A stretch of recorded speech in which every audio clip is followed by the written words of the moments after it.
So this is the plugin when you first open it, and it's extremely faithful to the original amp. So much so that I would suggest almost looking at the manual for the original amp to get a better idea of what the various controls do. So something I've noticed on these knobs is that they have like 3 decimal points, which is a bit crazy when you think about, you know, when you're dialing in a tone.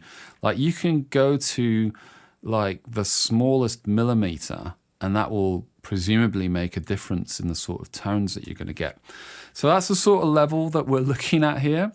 But there are a few things which I'll get to later, which I think they could have done better in this plugin.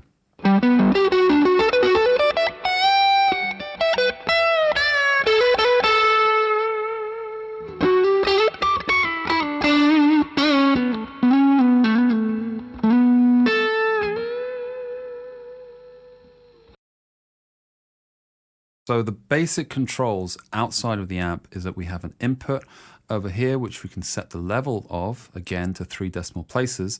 Holding control gets this really fine control over the amount that you're putting in, if you're wondering. We have a gate that we can either activate or deactivate, a full or half power option. We have a stereo input or a mono input. We have a tuner, which is very useful. We have our presets that we can select in the middle. And then over on the right, we have our output, which we can also set to the millimeter, and then an output limiter control that we can also activate here. We have oversampling as well. It can go up to 8 times. I found for my system that 2 times was about right. I wouldn't be getting any strange clicks from now and again. We have a reverb send along with a reverb knob on the actual amp itself. So the way it works is that the reverb send will dictate almost like the decay of the reverb itself. It will still remain quite fat sounding, which is what I found, and you can somewhat affect the decay by reducing the reverb send, but it doesn't seem to make that much of a difference, I found. And then on the amp itself, it's extremely faithful to the amp with all the same controls that you find on the original 2-Rock Bloomfield Drive. Add to this a switch to go between either 6R6 or 6V6. And then in this middle part, we have a few more options. So we have an overdrive that we can either activate or deactivate the amp that we just looked at. And then the cab block, which is pretty insane, I think, in that the options that you have are quite overwhelming, to be honest. So I'm not an audio engineer by any stretch of the imagination, but I have messed around with a lot of various amp plugins and also modeling platforms and things like that. But the options that you have here are absolutely crazy. So you have 4 different mics that you can select. You can select if it'll be on the top part of the cab or the bottom part of the cab. You have loads of different microphones that you can choose from. Axis, distance, angle, even delay to make up for any phase issues that you might have. Basically a lot of options that for me personally, I find quite overwhelming. So what I've been doing is that I've been sticking to the initial Lush Clean preset that we have here and then tweaking the amp to my liking. And I haven't really messed with the cab section, to be honest. And then finally, we have these 2 parts here. So on the input processing and output processing, we have the same processing available to us. We have one side, which is the equalizer, which we can turn on and off. There's also a high pass and the low pass, which can be quite useful. And then we have a compressor that is set before the OD amp and cab, and then the same thing afterwards. So on some of these tones, I was using the compressor in front of the amp, which gives a really nice result to the tone.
Now the response and feel of the amp sim is really good. I think it's the sort of cleans where, you know, if you've plugged into similar amps like this, I've never owned a Two-Rock, but in my playing experience, I've had various Fender amps over the years, and also a Hiwatt Custom 100, and this just has that kind of, I guess, presence and definition or boldness to the note.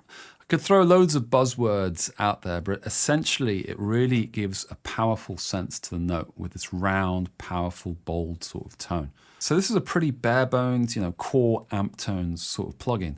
So to get the most out of this, you really have to combine this with other plugins if you, say, want delay or different kinds of reverb.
I found for me that the easiest way of setting up tones, to my liking at least, was to actually take the initial lush, clean preset and then just mess around with the actual amp itself, add an OD if I wanted or not, add a compressor in front, and that was all I needed. I could then switch to the lead channel if I wanted to add some creamy kind of lead gain, and then also mess around with reverb.